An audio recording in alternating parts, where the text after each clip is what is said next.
Rahmet eylesin. İşte bakın, hayat kısa, ömür kısa, faydalı işler çok. Sohbet edeceğiz ama helal dairesi içinde Aynen. sohbet edelim ki hayatımıza, hem aklımıza, hem kalbimize, hem de ruhumuza uygun olsun. Bu da efendim gece hor hor hır hır hır uyuyanlar var ya, hır hır hır gidenler var ya. Horlayanlar. Horlayanlara bu lavantalı devaimiz. Şundan, Garantili mi bu? garantili canım, içecek. Sabahleyin kedi gibi miyav diye kalkacak. Yani Bu lavanta Edirne'nin bahçesinden, Edirne'nin toprağından çıkan bir lavantadır. Şifa ile birleşti. Bunu yedikten sonra arkasından su içecek. Ondan sonra yatacak. Sabahleyin de aman Allah'ım bir bakmayayım ya gözleri böyle açılacak. Çünkü neden? Damla sakızı içinde var. Misk var. Lavanta var. Güzel başka bir şey daha koku var. Evet.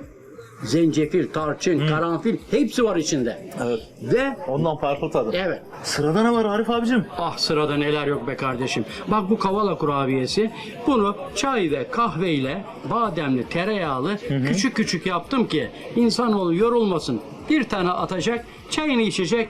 Ondan sonra keyfine bakacak. Değil mi? Tat kardeşim. Bakmak ayrı, tatmak ayrı. En büyük laboratuvar Allah insanın dil ve damağına koymuş. Tadıyor, tartıyor.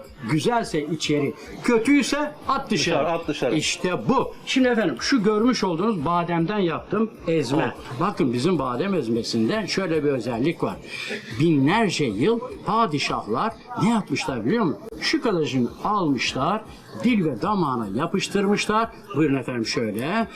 Yanında da sade bir kahve ile beraber içmişler. Dil ve damağına yapıştırıyorsun. Çok güzel. Şimdi bu da dil ve damakta yerken bir lezzet verecek. Evet. Arkadan sade bir kahveyle taçlandıracaksın. kahveyle. Sonra gelelim buna. Kurabiyeye benziyor. Buna, bu kurabiyeye benzer. Bunda Doğru. Antep fıstığı var, safran var, bal var, yumurtanın beyazı var. Çok güzel. 3-4 madde var, 6 tane madde yok içinde. Ver bakayım abi.